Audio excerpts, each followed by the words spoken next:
a nagy utazó olyan kaland előtt áll, amelyet mindenképp érdemes megörökíteni. Zsolt, hová készülsz? Van egy bakancslistás vállalásom, hogy szeretném majd a világ 100 országát meglátogatni, és most éppen a 75.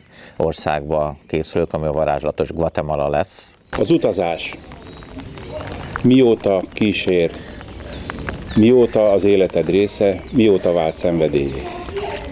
Hát a legelső utam az még a klasszikus csővázas hátizsák volt 16 éves koromban, Bulgáriába, a tengerpartra, ami akkor olyan nagyon távolinak tűnt. Gimnazista osztálytársaimmal ültünk fel a vonatra, ami átszáguldott Erdélyen, Románián, és megérkeztünk a varázslatos bolgár tengerpartra, és az érdekesség az lesz, hogy most ugyanezzel az osztálytársammal fogok Guatemalába utazni, immáron, hát nem is tudom, az mikor is volt, olyan lassan 40 évvel ezelőtt. Miért pont Guatemala, és mi a kihívás?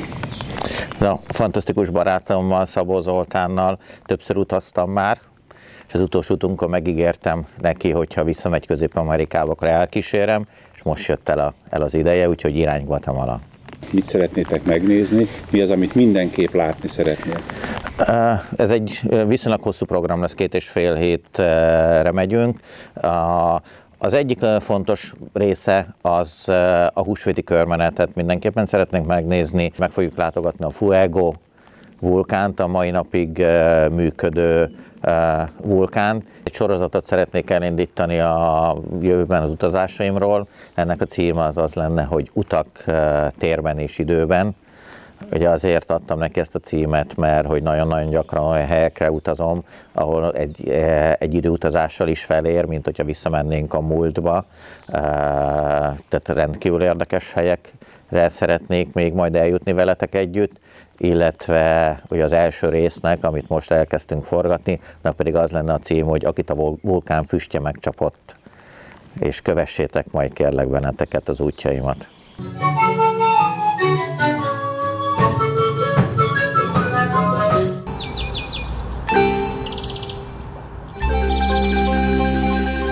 Guatemala egy csodálatosan színes ország Közép-Amerikában. Kis területen fekszik, alig nagyobb, mint Magyarország, mégis keleten a Karib-tenger habja, nyugaton pedig a Csendes-óceán mossa partjait.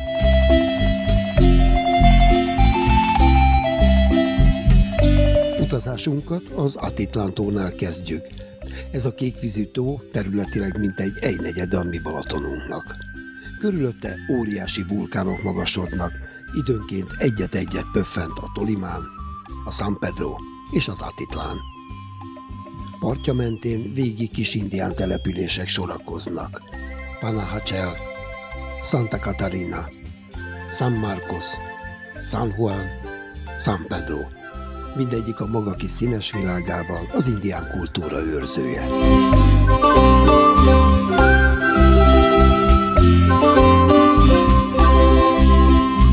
Az indián vásárok forgataga furcsa módon megnyugtató. Rengeteg ember van mindenhol, de kedvesek, udvariasak, rendkívül barátságosak.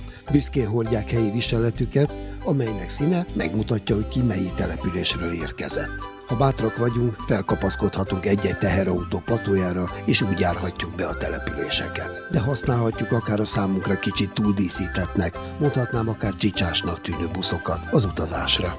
Ezek a csőrös monstrumok hihetetlen élményt tudnak nyújtani, amikor kapaszkodnak felfelé az emelkedőkön.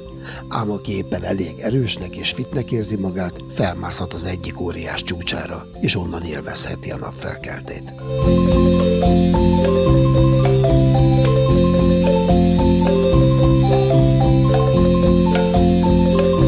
Azonnal megkedveltem az itt élő embereket. Nem csak a mosolyuk miatt, kaptam tőlük ajándékba egy új érzést. Végre óriás lehettem. Én, aki utolsó voltam a tornasorba. Ugyanis nagyon apró termetőek, alig 150-160 cm magasak. Köszönöm, jó dolog óriásnak érezni magát az embernek.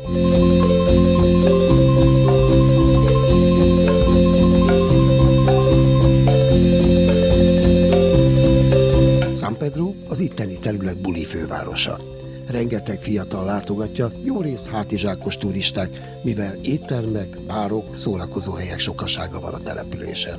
A helyiek azt mondják, mostanában egyre több az izraeli látogató. A szolgálati idejük letelte után a háború borzalmaitól eltávolodva sokan látogatják Guatemalát, és azon belül San Pedrót.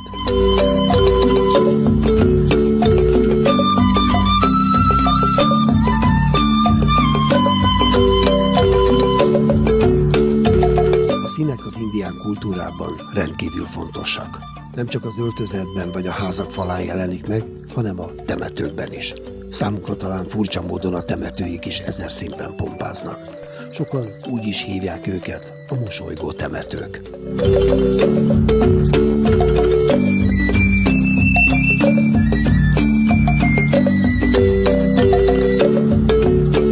Eljött az ideje, hogy elhagyjuk Atitlant. Irány a Csendes-óceán. Átszeltük fél Guatemalát, hogy estére megérkezzünk az óriás hullámok világába, a vulkáni homokkal borított Csendes-óceáni partvidékre.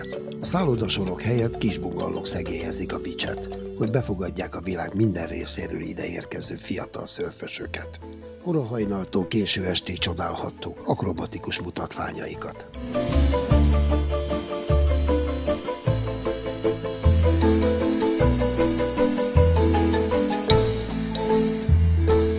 A fekete homok csalóka. Hívogat, de könnyen rabul is ejt. A gyakran 30 fok feletti hőmérsékletben könnyedén melegszik a homok, akár 60 fok fölé, ami nem könnyíti meg a sétát a parton. Tudatlanul mezítláb indultam el becserkészni a tájat. Amikor a nap delelőre hágott, megpróbáltam visszatérni szállásunkra. Nem volt könnyű, de megcsináltam.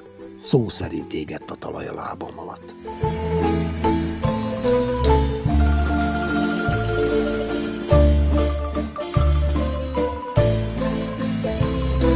A maja romvárosok Guatemala északi, jó részt dzsungellal borított területén találhatók.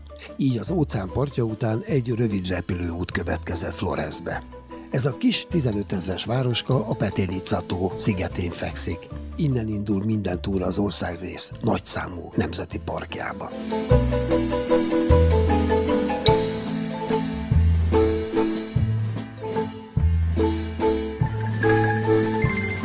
Persze minket leginkább Tikal romvárosa érdekelt, ez nagyjából 1,5 órás útra fekszik Florestől, így hajnali 2-kor indultunk, hogy megcsodálhassuk majd a napfelkeltét a romok fölött. Teljesen sötétben érkeztünk, ezért hátborzongató érzés volt a nevető, röhögő majmok hangzavarát hallgatni a korom sötétben.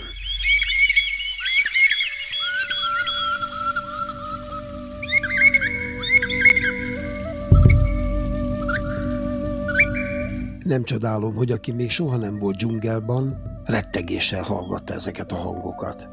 Ismeretlen üvöltések, amiről nem tudhatod, hogy egy vadállattól, egy majomtól, vagy esetleg egy kis madártól származik. Rémisztő. Hallgassátok!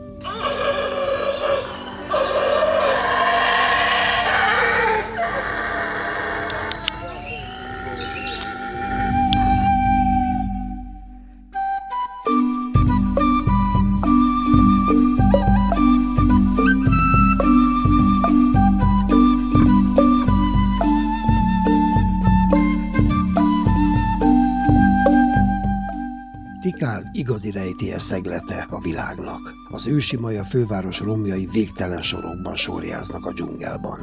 Bármerre mész, óriási épületekre bukkanhatsz.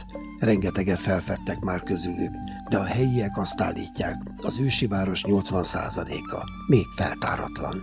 Tényleg óriások az épületek. A végtelen lépcsők az égbe vezetnek.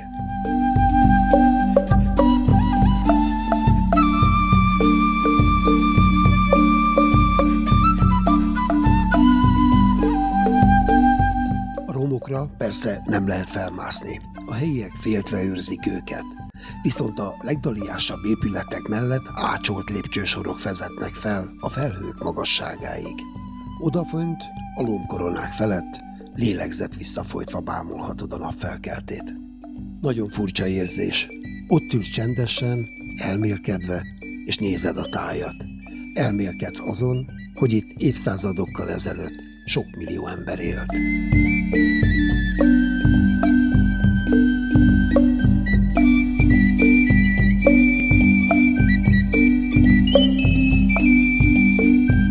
Ők eltűntek szinte pillanatok alatt, de hála Istennek nem nyomtalanul. Ránk hagyták ezeket a köveket és a szellemiséget okulásul, hogy megértsük, semmi sem örök.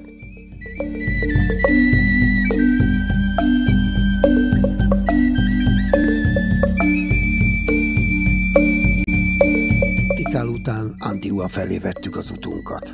Antigua a régi főváros, ami a 18. században egy földrengés során szinte teljesen megsemmisült.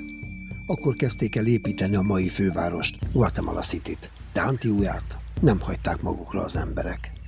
Újra szép lassan megtelt élettel. Az emberek elkezdték a romokat belakni, az épületeket felújítani, de nem felejtve azoknak hagyományait. Nincsenek a városban nagy tornyok, üvegpaloták, csak régi hagyomány szerint emelt épületek, ahogy már itt, Guatemalában megszokhattuk. Macskakő és színes házak.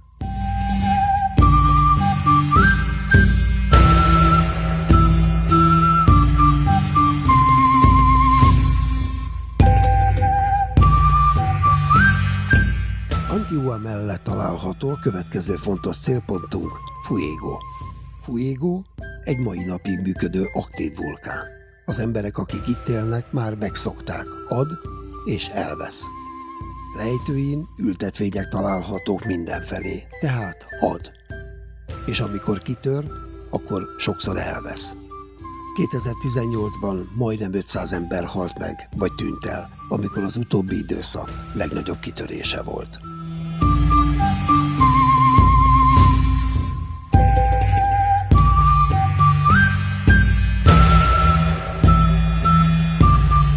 A Fuego hívogat minket is. A szomszéd csúcs, az Acatenango minden nap 100 embert foglal táboraiba, akik éjszaka megcsodálhatják a Fuego kitöréseit. Furcsa helyzet, elindulsz reggel rövidnadrágban, pólóban, és fent 3600 méteren, éjszaka várnak a mínuszok. Az út felfelé sem könnyű. Vulkáni por, hamu, homok, bármi, amibe akár bokáig el tudsz merülni. Beléd kapaszkodik, és nem enged. Nem mondom, hogy könnyű az út, de az éjszakai élmény megéri, megfizethetetlen.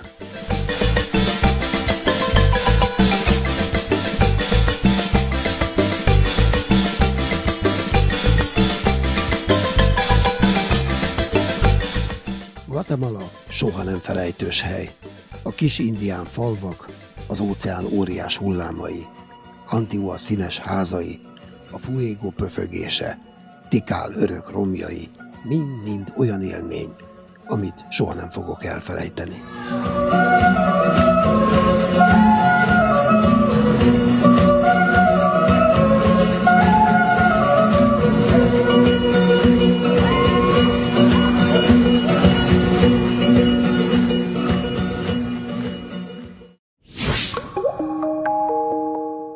Mi az a tűz, ami hajt, és szeretnél ezzel valakiknek is példát mutatni? Hát igazából azért döntöttem el, hogy újra elkezdek forgatni, mert szeretnék egy üzenetet átadni az embereknek, hogy merjük átlépni a saját árnyékunkat, nem kell félni, néha elesünk, néha megütjük magunkat, de mindig újra próbálkozhatunk, az árnyékunk mindig ott lesz mellettünk, hogy újra tudjunk próbálkozni, és én hiszek benne, hogy az első út az mindig egy ilyen elhatározás, elrugaszkodás, és utána, amikor az ember megérzi ennek az ízét, akkor csinálja, és rengeteget lehet tanulni belőle, rengeteg bölcsességet lehet összeszedni ezeken az utakon. Úgyhogy szeretnék mindenkit bátorítani, hogy legyen bátor, induljon el.